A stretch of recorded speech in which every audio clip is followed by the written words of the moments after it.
কি করে আরও নিরাপদ করা যায় ইন্টারনেটকে, স্মার্টফোনে রমরমার দিনে কিভাবে হ্যাকারদের নজর এড়িয়ে নিশ্চিন্তে তথ্যের আদান প্রদান করা সম্ভব।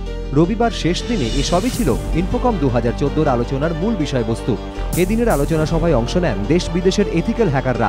আলোচনার পাশাপাশি এদিন এথিক্যাল হ্যাকিং নিয়ে ওয়ার্কশপও হয়, ছিল প্রতিযোগিতাও।